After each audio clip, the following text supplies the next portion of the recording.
6 дугаар бүлэг. Ирээдүйн зам сонирхолтой байх болно. Бясалгалын сүв нууцлаг бөгөөд юр бусын орон зай байлаа. Паньяны бие дотор байрлах хатлаа дотоод эрхнүүдтэй нэг орон зайд оршдоггүй. Түүнийг хязгааргүй удам атлаа хэмжээшгүй өчүүхэн гэж ч хэлж болно. Зарим хүн үнийг нил ордон, зарим нь хуац хөрөн гэж нэрлэдэг. Гэвч ихэнх хүн анхдагч тэнгисийн сүв хэмээн мэднэ. Бясалгалын сүв бүхэлдээ бөмбөлөг хэлбэртэй бөгөөд гадаргууг нь нимгэн бүрхүүлмэт урсах, гялалзах цагаан гэрэл бүрхжээ. Энэ бол өмнө тесэрсэн найдварын гүүгийн гэрлээс тогтсон давхарга байв. Тэрхүү нимгэн гэрлийн бүрхүүл бясалгалын сүвийг нуралгүй тогтоон барина. Харин сүвний дотор анхдагч тэнгис оршдог. Тэнгисийн мандал толь мэт толгор бөгөөд хөхөвтөр ногоон өнгөтэй. Гэвч ус нь өтгөн зис мэт гялалзсан. Зөвхөн 1-р зэрэглэлийн гүү бясалгагч л ийм ногоон зис өнгийн анхдагч мөн чанар үүсгэж чадна. Үүнийг ногоон зис тэнгис гэдэг. Тэнгисийн түвшин бясалгах сүвийн талдч хүрэхгүй ердөө 44%-ийг л эзэлжээ. Энэ бол Си зэрэглэлийн төрөлхийн чадамжийн хязгаар байв. Тэнгисийн усны тусал бүр цэвэр анхдагч мөн чанар бөгөөд Паньяны биеийн ох амин хүч сүнсний нэгтрэлийг төлөөлнө. Мөн түүний өнгөрсөн 15 жилийн амьдралын чадамжийн хуримтлал байлаа. Гүү бясалгагчид энэхүү анхдагч мөн чанарыг гүүг тижээн өсгөхөд ашигладаг. Энэ нь одооноос эхлэн Паньян 1-р зэрэглэлийн гүү бясалгагчийн замд албан ёсоор хүл тавилаа гэсэн үг. Бясалгалын сүв нь нэгдсэн тул найдварын гүүнэр Паньяны биед дахин орж ирэхээ болов. Паньян сэтгэлээ төвлөрүүлээд өмнөөс нь шахах дарамтыг мэдэрлээ. Тэрхүү дарамт зузаан хан мэт болж цааш ганц ч алхам боломжгүй болжээ. Өмнөх амьдралынхаа минь яг адилхан. Тэр үр дүнгээ хайхрамжгүй инээмсэглэн хүлээн авав. Цааш явж чадахгүй нөө. Сургалтын ахмад өчүүхэнч болов найдвар тесээр голын нөгөө эргээс чангаар асуулаа. Паньян эргэн гол руу алхаснаар хариултаа үйлдэлээрээ өглөө. Энэ үед залуус хүртэл сайн нэг учрыг ойлгож олны дунд шуугаан дэгдэв. Юу гинэ? Паньян ердөө 27 алхсан гэж үү? Тэгэхээр тэр ердөө Си зэрэглэлийн чадамжтай байсан юм уу? Итгэмээргүй юм. Түүн шиг сут хүүхэд ердөө Си зэрэглэлтэй гэж үү? Олны дунд ихээхэн өвмэн дэгдлээ. Ахаа. Тэдний дунд байсан Гүйвэ Панжийн толгоогоо өргөн голыг гатлан буцаж ирж буй Паньяныг зочирдон ширтэв. Тэр итгэж чадсангүй. Төрсөн ах нь ердөө Си зэрэглэлийн төрөлхийн чадамжтай гэж үү? Панжийн ахыг нь А зэрэглэлийн чадамжтай байна гэж үргэлж боддог байлаа. Үгүй, зөвхөн тэрч биш. Аав эгч хоёр, овгийн тоо томшгүй олон хүн бүгд адилхан бодож байсан. Гэвч одоо үр дүн тэдний төсөөллөөс тис өөр гарчээ. Хараалт. Ердөө Си зэрэглэл байсан гэж үү? Гүйвэ овгийн тэргүүн хоёр нудрага чанга атхан гүнзгий амьсгаагаа авлаа. Дуунаас нь урам хугарсан илт. Харанхуйд ажиллаж байсан хамдууд янз бүрээр хүлээн ав. Зарим нь хөмсгөө замтаж, зарим нь толгоогоо бүхийн хоорондоо ярилцсан. Харин хідэн дээш харан санаа алдав. Үр дүн нь буруу гарсан юм биш үз? Яаж тийм байх вэ? Энэ арга туйлын нарийн. Бид бүх үйл явцыг нь харж байсан болохоор хуурах хэцүү. Тэгвэл түүний урд өмнө харуулсан ухаан авьяасыг яаж тайлбарлах юм? Анхдагч тэнгисийн өндөр чадамжтай залуус үнэхээр жирийн хүмүүсээс давсан шинж чанартай байдаг. Жишээлбэл оюун ухаан, ойлгох чадвар, ой тогтоолт, хүч чадал, шаламгай байдал гээд олон зүйл бий. Гэхдээ ийм онцлогтой байлаа гэд төрөлхийн чадамж нь заавал өндөр байна гэсэн үг биш. Эцсийн үр дүн л бүхнийг шийднэ. Хаа. Найдлах хэдий чинээх байна. Урам хугарал төдий чинээ хүнд юм да. Гүйвэ овгийн өнөөгийн хойч үе анхны үеийнхтэйгээ үнэхээр зүүрлэхийн аргагүй болжээ. Оймс нь голын өстэй усанд нэвт норж, хүүтэн нь ясан тултал жиндүүлнэ. Паньян урдын адил ямар ч хувирлгүй алхасаар олны зүг улам ойртож байв. Тэр сургалтын хамдын бараасан царайг тод харж 100 гаруй залуус өөрлөн ширтэх харцыг ч мэдэрч байлаа. Тэр харцнуудад гайхшрал, жочрол, бах таваа хангах баясал, бусдын зовлонд баярлах өнгө, мөн хайхрамжгүй байдал холджээ. Яг адилхан нөхцөл байдал. Паньян өмнөх амьдралыг нь өөрийн ирэхгүй сануулав. Тэр үед тэнгэр нур шиг л санагдаж байлаа. Хүүтэн голыг гатлахдаа хөл алдан унаж бүх бие нь усанд норсон. Тэр юу хийхээ мэдэхгүй төөрч бодолсон байв. Хинч түүнд туслахаар ураг шалхаагүй. Тэдний урам хугарсан хүүтэн царай болон харц. Хурц утга мэт зүрхийг нь сэтсэн. Оюун санаа самарч чээж нь хорсон өвдөн. Үүлэн дээрээс газарт унсан мэт. Өндөрт гарах тусам уналт нь улам хүнд байдаг. Харин энэ амьдралд яг л энэ дүр зураг дахин давтагдаж байхад Паньяны зүрх сэтгэл тайван байлаа. Тэр домгийг бодов. Бэрхшээл ирэхэд зүрх сэтгэлээ найдвардаг. Харин өнөөдөр тэрхүү найдвар өөрийнх нь дотор байна. Хэдий том биш ч төрөлхийн чадамж огт байхгүй хүмүүсээс хавгүй дээр. Бусд хүн урам хугарсан бол тэгээд л биз. Тэд өөр юу хийж чадах юм? Бусдын урам хугарах нь надад ямар хамаатай гэж. Хамгийн чухал нь өөрийн зүрхэнд найдвар тээх. 500 жилийн амьдрал түүнд хүний амьдралын хамгийн сонирхолтой зүйлс өөрийнх нь мөрөөдлийг хөөн тэмүүлэх үйл явцын дунд тохиодгийг ойлгуулжээ. Эргэн тойрныхоо хүмүүсийг урам хугарахгүй байхыг гуйж өөртөө дурлуулах шаардлага үгүй.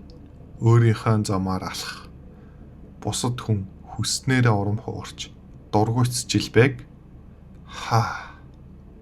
Сургалтын ахмад гүнзгий амьсгаа аваад дараагийнх нь гүү юу вэ? Паньян. химэн дуудлаа. Гэвч хариу сонсогдсонгүй. Гүү юу вэ? Паньян. Сургалтын ахмад дахин хаширхад дуу нагуу дотор цариутав. Би энд байна. Энд байна. Паньян чачирсандоо сэхээ авч яран гүйж гарлаа. Харамсалтай нь тэр өөрийнхөө хөлд тэглэн унаж толгоогоо зөвхөн ёолсоор гол руу өнгөрөв. Тэр даруй агуу бүхэлдээ чанга инээдээр дүрчээ. Пан ах дүүсч сүртэй юм алгадаа. Гүү юу ээ овгийн тэргүүн хүүтнээр яжиллаа. Паньянд урам нь хугарч залхсан байдал нь илт мэдрэгдэнэ. Ямар их шившиг вэ? Паньян усанд тийшлэн босох гэж оролдов. Голын ороод дэндүү гуламтгай тул хөл дээрээ тогтож чадсангүй. Ичнээ их хичээх тусам улам хүүгийн болох харагдана. Эргэн тойрны инээд чихэнд нь хатах тусам зүрх нь улам сандрав. Яг тэр мөчөд ямар нэгэн хүч өөрийг нь огцом дээш татахыг мэдэрлээ. Толгойн эцэст нь уснаас гарч биеийн тэнцвэрээ олов. Паньян сандран нүрээ арчаад нүдэнээ харлаа. Төрсөн ах Паньян цахаас нь атган дээш татсан байв. Паньян амааныг хэлэх гэсэн ч усанд гахаж ширүүн ханиалгаж эхлэв. Файлийнхан хизүүхэн ах дүүс юм да. Голын эрэг дээрээс хэн нэгэн инээлээ. Инээд улам чангарсан ч сургалтын ахмад хоригдсонгүй. Тэр хөмсгөө гүн зангидан урам хугарсан хിവэр байв. Паньян юу ихээч мэдэхгүй балмагдаж байтал ахан түнд. Явда. Ирээдүйн зам сонирхолтой байх болно. Гэж хэлхийг сонсов. Паньян гайхсандаа өөрийн ирэхгүй амаа ангаалаа. Паньян олонд нуруугаа харуулан зогсон тул тэд түүний царайг тод харж чадахгүй байв. Харин Паньян ахаас нь цацрах тайван байдлыг тодорхой мэдэрч байлаа. Ярих үед Паньяны уруулын үзүр үл ялэг дээш өргөдөж гүн утга агуулсан мэт инээмсэл тодорчээ. Ердөөсий зэрэглэлийн чадамжтай хатлаа. Ах яаж ийм тайван байж чадж байна? Паньян дотроо эргэлзэн гайхав. Гэвч Паньян өөр зүйл хэлсэнгүй. Тэр Паньяны нурууг зөөлөн алгадаад эргэж алхлаа. Паньян алмаарсан хിവэр цэцгийн далай руу алхав. Ахыг ийм тайван байна гэж огт бодсонгүй. Хэрэг би байсан бол.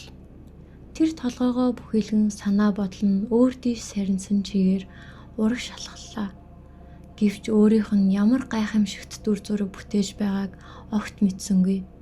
Сая нэг бодлосоо сэрэхэд тэр цэцгийн далайн гүнд өмнө нь хэний ч хүрч байгаагүй алсад зогсож байв. 43 алхам. Тэнгэр минь, Аа зэрэглэлийн төрөлхийн чадамж. Сургалтын ахмад ухаан мэдрэлийн алдсан мэт хашгирлаа. Аа зэрэглэл. Үнэхээр Аа зэрэглэл байна. Бүтэн 3 жилийн дараа гүү юу авахт эцэст нь Аа зэрэглэлийн суутан төрлөө. Харанхууд ажиглаж байсан овгийн хамдуудч нэгэн зэрэг хашгирч тайван байдлаа бүрэн алдав. Яах аргагүй. Пан одвын цус манай чи удмаас гаралтай. Тиймээс манай чи гэр бүл гүү юу фанжаныг өргөн авч өсгөе. Химэн гүү юуэ Чилиан тэр даруй мэдэгдэв. Яаж тэгж болох юм бэ? Чилиан хөгшин овшоо. Чиний яс суртахуун чадвар аль аль нь тааруулж залуу хүүхдийг төөрүүлэхтэй л гарамгай. Энэ хүүхдийг гүү юуэ мочин би өсгсөн дээр. Гүү юуэ мочин тэр даруй хариу хашгирлаа. Маргалтхай бол. Энэ хүүхдийг одоогийн овгийн тэргүүнээс илүү сайн өсгөх хүн байхгүй. Эсэргүүцэх хэн боловч гүү юуэ бо миний эсрэг зогссон хэрэг. Гүү юуэ овгийн тэргүүн догтлоо автан гал мэт дүрлцэн харцаар урам нь хугарч зориг нь мохсон ахмадуудыг тойруулан ширтлээ. 7 дугаар бүлэг. Гүү бясалгагч 9 зэрэглэлтэй. Цэцгийн дарсны лам Эрдэнэс үлдээжээ. Удалгүй 7 хоног өнгөрөв. Хүн бол түмэн амьтны сүнс. Гүү бол тэнгэр газрынх билээ. Энэ ертөнцид тоо томшгүй олон төрлийн гүү оршдог. Тэд хөрсөнд, бут сөөгөнд, бүр зэрлэг араатны бие хүртэл бидний эргэн тойронд хаасаагүй амьдардаг. Хүн төрлөختөн өсөн үржихийн хэрээр эртний мэрэгд гүүгийн нууцыг айжмаар тайлсан. Бясалгалын сүвээ нээж өөрийн анхдагч мөн чанараар гүүг тэжээж боловсруулан захирдаг хүмүүсийг бид гүү бясалгагч хэмээн нэрлэдэг. Та нар 7 хоногийн өмнөх сэрэх ёслолоор бясалгалын сүвээ амжилттай нээсэн. Анхдагч тэнгисчин бүрэлдсэн учраас одоо та нар бүгд 1-р зэрэглэлийн гүү бясалгагч болцгоосон. Тосгоны сургалтын танхимд сургалтын ахмад итгэл төгс 50-аар тайлбарж байлаа. Түүний өмнө 57 сурагч анхааралтай сонсон сууна. Гүү бясалгагчдын нууц байдал, хүч чадлын тухай ойлголт залуусын зүрхэнд аль хэрт гүн суусан байв. Тиймээс сургалтын хамдын зааж ярьсан бүхэн тэдний сонирхлыг ихээхэн татна. Яг тэр үед нэгэн залуу гараа өргөв. Сургалтын хамдаас зөвшөөрөл аван хуцаа босож Ахмадаа, би багасаа л 1-р 2-р зэрэглэлийн гүү бясалгагчид байдаг гэж сонссон. Та бидний талаар илүү дэлгэрэнгүй тайлбарлаж өгч болох уу? химэн асуулаа. Сургалтын ахмад толгой дохиод гараараа суу химэн дөхөв. Гүү бясалгагчид доороос дэш нийт 9 зэрэглэлтэй. 1-р зэрэглэлээс эхлээд 2, 3-р зэрэглэлээр ахисаар 9-р зэрэглэл төрнө. Зэрэглэл бүрийг нэг том шатлал гэж үздэг бөгөөд дотроо ихэн, дунд, ахисан, оргил гэсэн 4 жижиг шатанд хуваагдана. Та нар дөнгөж гүү бясалгагч болсон учраас одоогоор 1-р зэрэглэлийн ихэнх шатанд байна. Та нар бясалгалдаа шаргуу хөдөлмөрлөж чадвал бясалгалын төвшин чинь 80-да 2-р цаашлаад 3-р зэрэглэл төрнө. Мэдээж төрөлхийн чадамж өндөр байх тусам ахих боломж нэмэгдэнэ. Дид зэрэглэлийн чадамжтай хүний анхдагч тэнгис бясалгалын сүвний 20 орчим хувиас 30 орчим хувийг эзэлдэг. Тэдний хүрч чадах дээд хязгаар ихэвчлэн 1-р эсвэл 2-р зэрэглэл байдаг. Си зэрэглэлийн чадамжтай хүний анхдагч тэнгис 40-с 50% эзэлнэ. Бясалгалын агц нь ихэвчлэн 2-р зэрэглэл зогсдогч азтай цөөнхөн 3-р зэрэглэлийн ихэнх шатанд хүрч чадна. Би зэрэглэлийн чадамжтай хүний анхдагч тэнгис 60%-аас 70% орчмыг эзэлнэ. Тэд 3-р зэрэглэл бүр 4-р зэрэглэл хүртэл бясалгах боломжтой. Харин Э зэрэглэлийн чадамжтай хүний анхдагч тэнгист ариун бөгөөд бясалгалын сүвний 80-аас 90%-ийг эзэлнэ. Ийм хүн төрөлхийн хамгийн авьяастай. Гүү бясалгалд хамгийн тохиромжтой тул 5-р зэрэглэлд хүрэх боломжтой. Харин 6-р зэрэглэл болон түүнээс дэш гүү бясалгагчид бүгд домогт хүмүүс. Тэдний тухай нарийн зүйлсийг би ч сайн мэдэхгүй. Гүү юу овгийн түүхэнд 6 дугаар зэрэглэлийн гүү бясалгагч хизээч төрж байгаагүй. Харин 4 болон 5 дугаар зэрэглэлийн гүү бясалгагчид өмнө байсан. Залуус чих тавин нүдэн гэлцээр анхааралтай сонсно. Олон хүн өөрийн ирэхгүй эхний игнэнд суух гүүюэ панжин руу харав. Эцсийн эцэст тэр ээж зэрэглэлийн төрөлхийн чадамжтай. Тэдний харц атаархал хорслоор дүүрэн байлаа. Үүний зэрэгцээ зарим нь ангийн арын булан руу ширтэнэ. Булангийн цонх налан суусан. Гүүюэ паньян ширээн дээрээ бүхийн бүх гихч нь унтаж байв. Хардаа өнөөх чинь дахиад л унтаж байна. Гэж нэг нь шивнэв. Бүтэн 7 хоногийн турш унтлаа. Одоо ч сэрээгүй байгаа юм бах та. Химэн өөр нэгэн залгав. Би бүр өөр юм сонссон. Тэр шинжин унтлахгүй тосхны зах орчмоор тэнвчилдэг гэсэн. Нэг бүс удаа харсан хүн байгааг нэлээ. Шүн савтаа ирэх тэрвэрчгсэн. Гадаа тасартлаас огтож хөвцдөг гэсэн. Аз болоход сүүлийн хэдэн жил тосхны эргэн тойрныг сайтар цэвэрлсэн болохоор аюулгүй л дээ. Сурагчид энэ тэндгөө шивнэлдэж элдв цуу яриа анги татвар хурдан тархав. Яахав дээ. Зохилтон дэндүү хүнд байсан биз? Олон жил суутан хэмээ өргөмжлөгдөж явсан хүн эцэстээ сий зэрэглэлийн чадамжтай болж таарсан юм чинь. Ганцхан тэр байсан бол яах вэ? Төрсөн дүүн зэрэглэлийн чадамжтай болж одоо бүхний анхаарлын төвд орон хамгийн сайн халамж хүртэж байна. Дүүн тэнгэр өөд нисэж байхад ах нь газарт унчихлаа. Цацаа. Сурагчдын яриа улам чангарсаар сургалтын хамтын хөмсөг гүн зангирав. Ангийн бүх залуус цэг сууж цэрэглэн цаваа харагдана. Харин ширээн дээрээ унтаж буй паньян дундаас нь дэндүү тод ялгарч харахад хүртэл дургу хөргөн байлаа. Бүтэн 7 хоног өнгөрсөн байхад одоо хүртэл ингэж готарсаар байгаа юм уу? Би анханасаа түүнийг буруу үнэлжээ. Ийм хүн яаж суутан байх вүлээ? Сургалтын ахмад дотроо дургуйтсан бодов. Тэрийн асуудлаар паньянтай хид хідэн удаа ярьсан ч ямар ч үр дүн хүрээгүй. Паньян хүснээрээ л байлаа. Хичээл болгон дээр унтаж, хичээл заах үүрэгтээ сургалтын хамдын толгойг ихэд өвтгөн. Мартий. Ердөөлсий зэрэгэлтэй хөхд. Ийм жаахан цохилтыгч дааж чадахгүй харин шинтэй хүнийг өсгөхөд овгийн нөөц дэмий өрсөн хэрэг болно. Эцэст нь ямар ч сайн үр дүн гарахгүй. Сургалтын хамдын зүрх паньянд улам л урам хугарчээ. Паньян ердөө сий зэрэглэлийн чадамжтай. Харин дүү панжин зэрэглэлийн төрөлхийн чадамжтай. Овог түүнийг өсгөхийн тулд асар их хүч хөдөлмөр зарцуулахад үнцэнтэй хүн байлаа. Сургалтын хамт ийм бодох зураа хамгийн сүүлд тавьсан асуултанд хариулав. Манай овгийн түүхэнд олон хүч хэрхэг бясалгагч төрсөн. Тэдний дунд 5 дугаар зэрэглэлийн 2 хүн байсан. Нэг нь манай өвөг дээдс, 1-р үеийн овгийн тэргүүн. Гүү юу тосхныг байгуулсан хүн бол тэр. Нөгөө нь 4-р үеийн овгийн тэргүүн. Тэр хосхоо авьяастай байсан бөгөөд 5 дугаар зэрэглэлийн гүү бясалгагчийн төвшөнд хүрч чадсан. Хэрв тэр төгшүүрт ичхүр сонжуургүй цэцгийн дарсны ламын гинтийн дайралтанд өртөөгүйсэн бол 6 дугаар зэрэглэлд ч хүрэх байсан юм билүү? Хэн мэдэх вэ? Ийм хэлээд сургалтын ахмад гүн санаа алдав. Давцангийн доорх залуус тэр дээр уурлан хашгирч эхэллээ. Бүх зүйл тэр цэцгийн дарсны ламаас болсон. Үнэхээр өөдгүй залтай амтан. Манай 4-р үеийн овгийн тэргүүн дэндүү өр нэмгэн энэрэнгүй хүн байсан харамсалтай. Тэгээд л залуугаар амиа алдсан. Би хэдэн зуун жилийн өмнө төрсөн ч болоосай.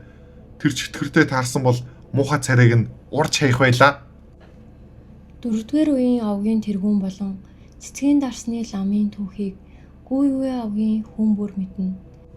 Цэцгийн дарсны лам мөн 5 дугаар зэрэглэлийн гүү бясалгагч байсан бөгөөд тухайн үедээ чөтгөрийн замд нэрд гарсан зартай завхай дээрэмчин байжээ. Хэдэн зуун жилийн өмнө тэр Чимма ууланд ирсэн юм. Цэцгийн дарсны лам гүүюэ тосгонд гэмт хэрэг үйлдэлийг завдсан ч эцэст нь 4-р овгийн тэргүүнд баригдав. Тэнгэр газар донсголсон ширүүн tudалгааны эцэст цэцгийн дарсны лам өвдөх сүгдэн өршөөл гуйхаас өөр аргагүй боллоо ялагджээ.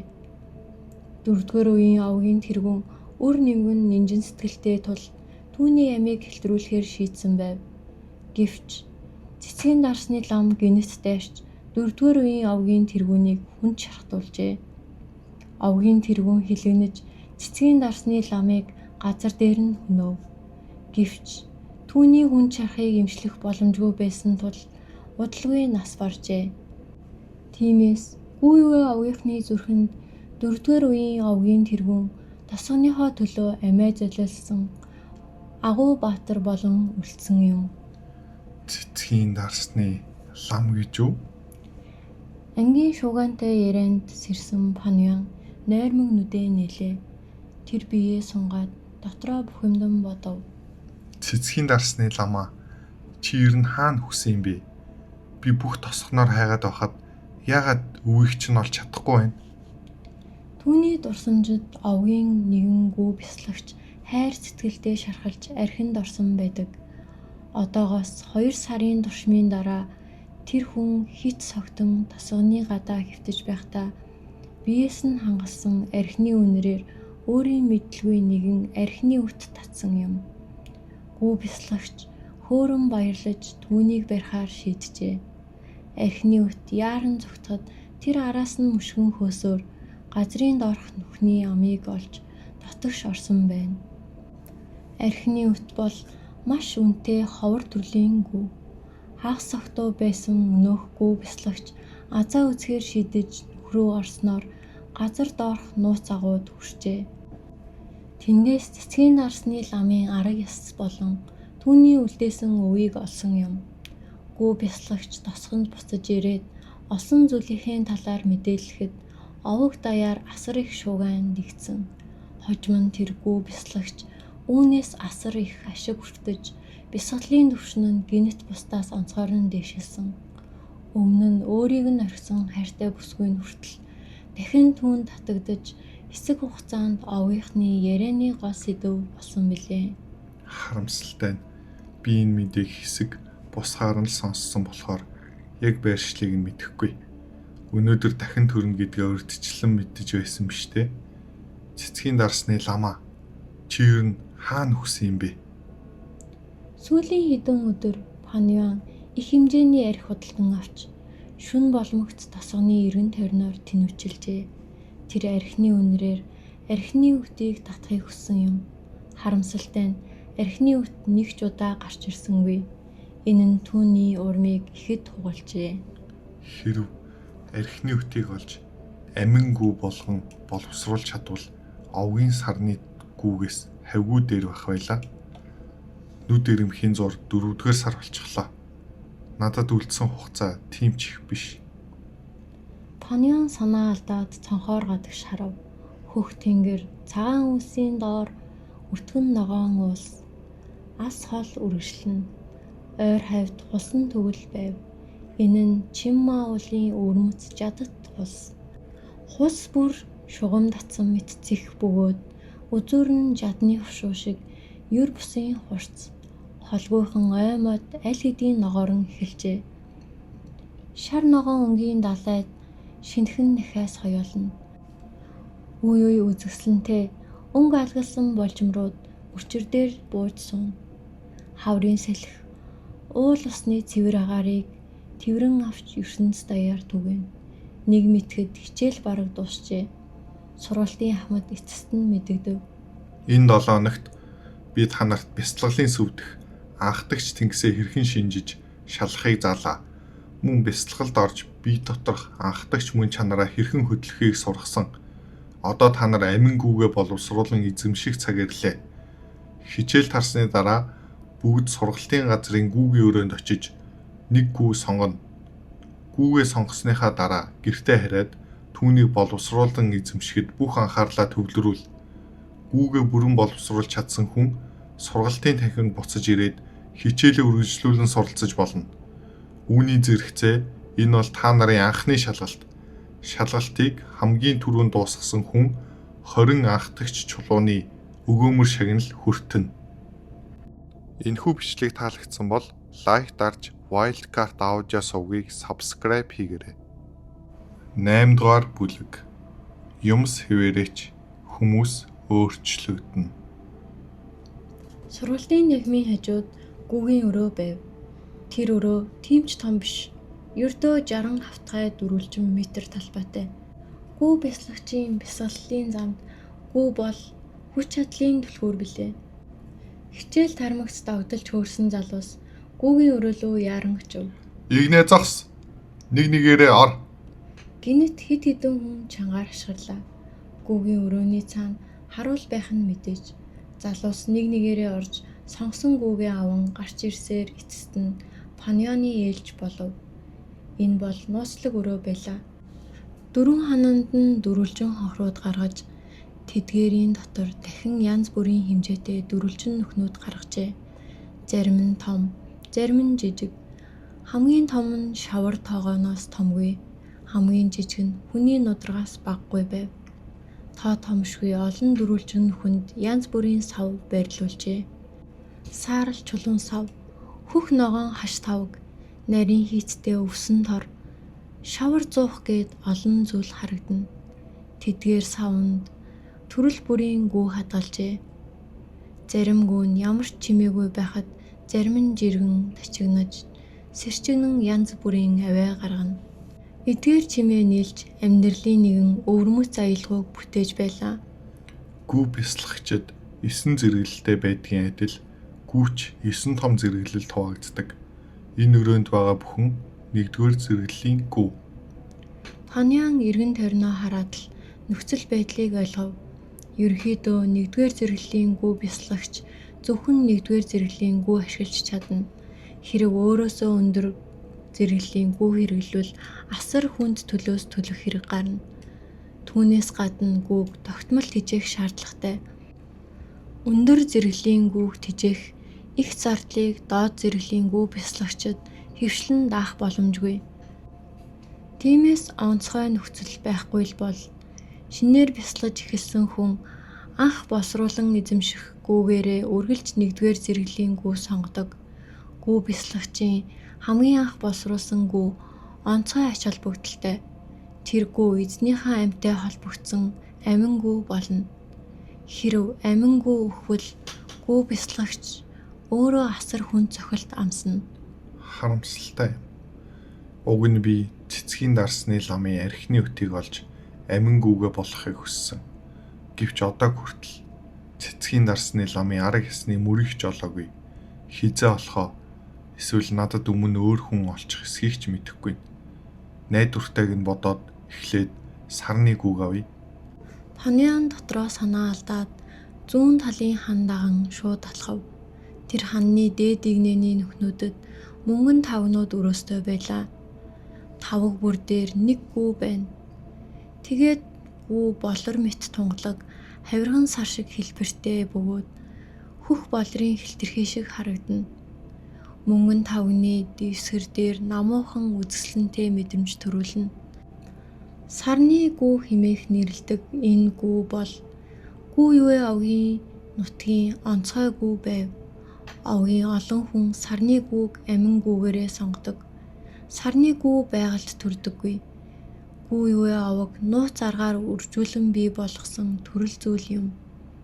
Өөр хаанаас ч сарны гүү олох боломжгүй тул үүнийг гүү ювэ овгийн бэлэг тэмдэг гэж хэлж болно.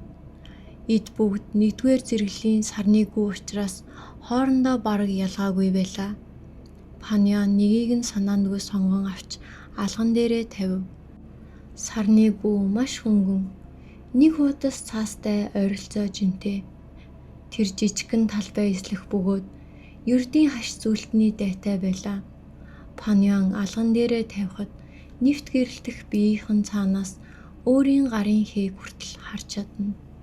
Тэр сүүлчийн удаа сайтар ажиглаад ямар ч асуудалгүйг мэдмэгцээ сарны гүүг халаасандаа хийж өрөөнөөс гарлаа.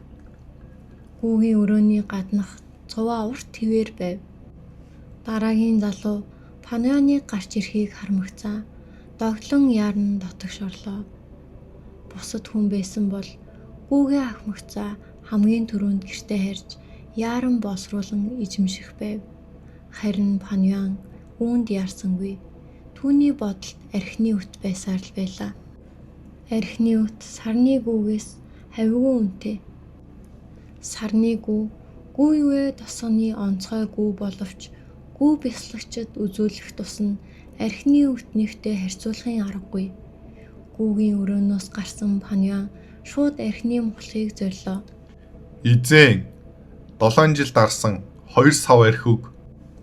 Паньян ханлаасаа тэмдэрч үлдсэн анхдагч чулуун хилтерхийнүүдээ гарган лангуун дээр тавив. Сүүлийн хэдэн өдөр тэр энд ирж архи худалдан авсныхаа дараа тосгоны цахаар эргэлдэн хайгуул хийж архины үтийг үнрээр нь татан гаргахыг оролдож байлаа. Мухлагын эзэн тас таасан нүртэй намхан бүдүүн биетэй дунд иргэм насны хүн байв.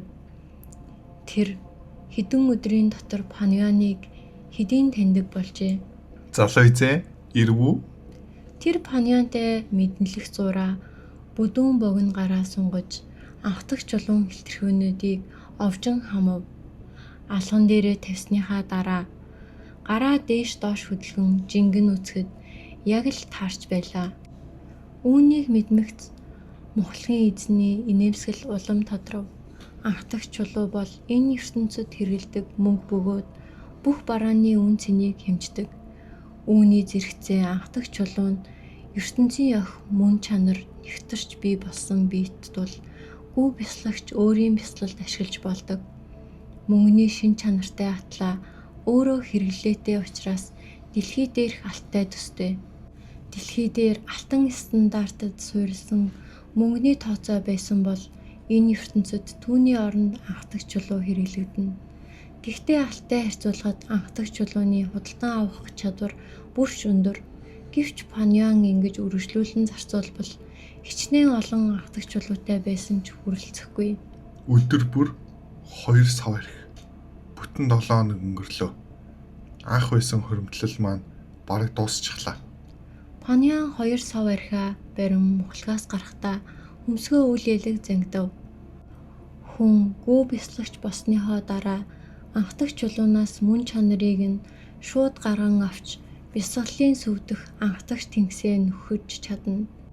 Тиймээс гүү бясалгагчдын хувьд анхдагч чулуу зөвхөн мөнгө төдий биш, бясалгалын туслах нөөц болдог. Хангалттай анхдагч чулуутай байвал бясалгалын хурд нэмэгдэнэ. Энэ нь төрөлхийн чадамж багтай хүний сул талыг тодорхой хэмжээнд нөхөж чадна. Маргааш надад архи авах анхдагч чулуу үлдэхгүй.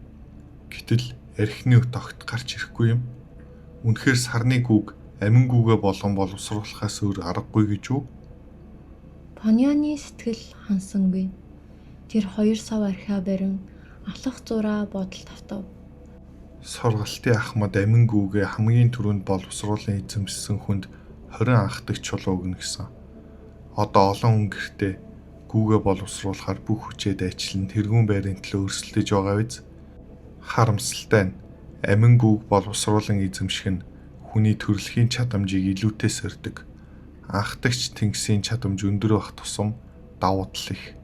Сий зэрэглэлийн чадамжтай надад онцгой арга байхгүй бол төрүүлэх ямар ч боломж үгүй.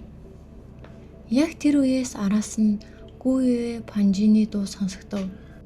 Аха, та үнэхээр архины мухлаг орж архи авсан юм байна. Намайг дагаарай. Авах ихч хоёр тантай уулзахыг хүсэж байна. Паньян алхаагаа зогсоогоод эргэж харав. Дүүн өмнөгшгөө үргэлж толгой бүхэлгэн ярьдаг байхаа басныг анзаарав. Одоо ах トゥ хоёр өөдөөдөөсөө ихцлэн харна. Салхи хүлээж ахын эмх замбраагүй богино үсийг хөдөлгөн дүүгийн дээлний хормойг дэрвүүлв. Ердөө нэгэн сарын хугацаа өнгөрсөн атлаа хүмүүс өөрчлөгдөжээ.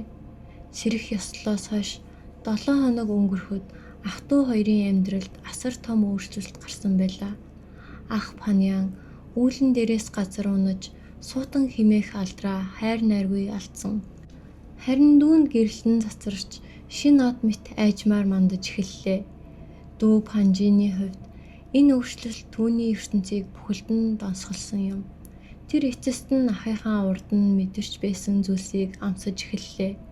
Хүмүүс өөрт нь найдвар тавих ямар байдгийг, атаарсан, хорсон харцаар ширтүүлэх ямар байдгийг, түүнийг харанхуй булангаас гинэт татан гаргаж гэрлээс дүүрэн тэнгэрт аваадсан мэт санагдав.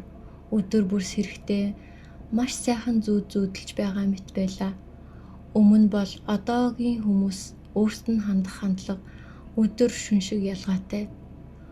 Одоо хүртэл бодит байдал гэдэгт бүрэн итгэж чадахгүй ч үүн тасгад мөн адил маш хэцүү байв. Богино хугацааны өмнө хинч танигдаагүй явсан хүн гинэт бүхний анхаарлын төвд оржээ. Хаанч явсан хүмүүс түүн рүү зааж ширтэнэ. Заримдаа Панжин замаар алхахдаа эргэн тойрны хүмүүс өөрийнх нь тухай магтан ярихыг сонсно. Тэгэх бүрд нүүр нь халуун шатаж юу хийхээ мэдхээ болдог байв. Хүмүүсийн харцнаас цугцгийг хичээсээр бүр зөв алхахаач мартах шахна. Эхний 10 гаруй хоногт Гуюэ Панжин баг зэрэг турсан ч эрч хүчин нь улам нэмэгджээ. Түүний зүрхний үнээс Өөртөө итгэх итгэл. химээх зүйл айжмаар цоёолж эхлэв. Ах минь урд нь үргэлж ийм мэдрэмж авдаг байсан юм байна. Үнэхээр сайхан атлаа. Бас шаналгаатай юм. Тэр өөрийн ирэхгүй ах Гуюэ Паньюаныг бодно. Ийм их анхаарал ярианы дунд ах нь урд нь хэрхэн биеэ авч явдаг байсан бол Панжин өөрийн мэдлгүй Паньюаныг дуурайж үргэлж хувирлгүй царай гаргахыг оролдож эхэлжээ. Гэвч удалгүй ийм төрх өөрт нь огт тохирохгүйг ойлгов. Хичээлийн үеэр нэг охин чангаар дуудахад л нүүр нь час улаана. Зам таарах, нас бий гүйцэн бүсгүйчүүдийн сэтгэгнэлээс болж хэд хэдэн удаа сандран цугцсан удаатай. Энэ шинэ амьдралдаа дасах гэж оролдохдоо алхаж сурч буй хүүхэд бүдэрч унсаар л байлаа. Энэ бүх хугацаанд ахыхаан тухай цуу яриаг сонсохоос зайлсхийж чадсангүй. Сэтгэлээр унж архичин болсон. Шүн гэртээ ирэхээ болж хичээл дээр бүх унтдаг болсон гэлцэн. Панжин үүнийг сонсоод ихэд чочирджээ. Нэгэн цагт асар хүчрэхэг мэт санагдаж агуу суутан химэн өрөмжлөгдөж байсан ах нь гинэт ийм болчихно гэж үү? Гэвч айжмаар тэр баг зэрэг ойлгож эхлэв. Эцсийн эцэст ах нь л бас жирийн хүн. Ийм бүтлгүүтэл хүн зохилтой тулгарсан хэн боловч сэтгэлээр унах нь аргагүй. Ийм ойлгохын зэрэгцээ Панжины зүрхний гүнд үгээр илэрхийлэхийн аргагүй баяр нууцаар төрж байлаа. Тэр энэ мэдрэмжээ хүлээн зөвшөөрөхийг туйлын ихээр хүсээгүй ч үнэхээр оршин байсан юм. Суутан химээ өрөмжлөгдөж өөрийг нь үргэлж сүдэртээ дарж ирсэн ах нь одоо ийм гутран дороотож явна. Өөр өнцгөөс харвал энэ нь өөрийнх нь өсөлт амжилтыг нотолж байгаа хэрэг биш гэж үү? Онцгой нэг нь өөрөө. Энэ л жинхэнэ үнэн. Тиймээс Паньюаныг 2 сав архи барьчихсан үсэн сэгсэж хувцсан нэмэх замбраагүй байхыг хараад Гуюэ Панжины сэтгэл онгойж амьсгалах нь хүртэл хөнгөрөв. Гэсэн ч тэр Аха, та арх ухаа болох хэрэгтэй. Ингэж үргэлжлүүлж болохгүй. Таны төлөө санаа тавьдаг хүмүүс хичнээн их зовж байгааг та мэдэхгүй байна. Та өөрийгөө татаж авах хэрэгтэй. гэв. Паньюаны царайд улмал хувирал гарсангүй. Тэр юу ч хийсэнгүй. Ах トゥ хоёр өөдөөдөөсөө ширтэлцэв. Дүү Гуюэ Панжины нүд хурцаар гялцаж ирэмгийн өнгө царцруулна. Харин ах Гуюэ Паньяны нүд харанхуй ёроолгүй эртний цөөрөн мэт гүн байлаа. Тэр харц Панжинд хачин дарамт мэдрүүлв. Удалгүй тэр өөрийн мэдлгүй харцаа буруулж өөр тийш харав. Гэвч үүнийг мэдмэгц дотор нь гинэт уур дүрлцлээ. Тэр өөртөө уурлаж байв. Чи яагаад байгаа юм бэ? Төрсөн ахыхаа өдөөс ихцэлж харах зөрөх чалгуу. Би өөрчлөгдсөн. Би бүрэн өөрчлөгдсөн. Ингэж бодоход харцан дахин хурц болж ах руугаа ширтэв. Гэвч Паньюан түүнийг аль хэдийн харахаа болжээ. Гар бүртээ 1 сав архи барьчихсан тэр Панжины хажуугаар өнгөрөхдөө хөндөй дуугаар Юугаа гөлрөөд байгаа юм? Явцгаая. гэв. Панжины амьсгал алдагдав. Зүрхэндээ арайхийн хоримтлуулсан хүчээ гаргах боломжгүй болсноор тайлбарлахын аргагүй давшдах мэдрэмж төрлөө.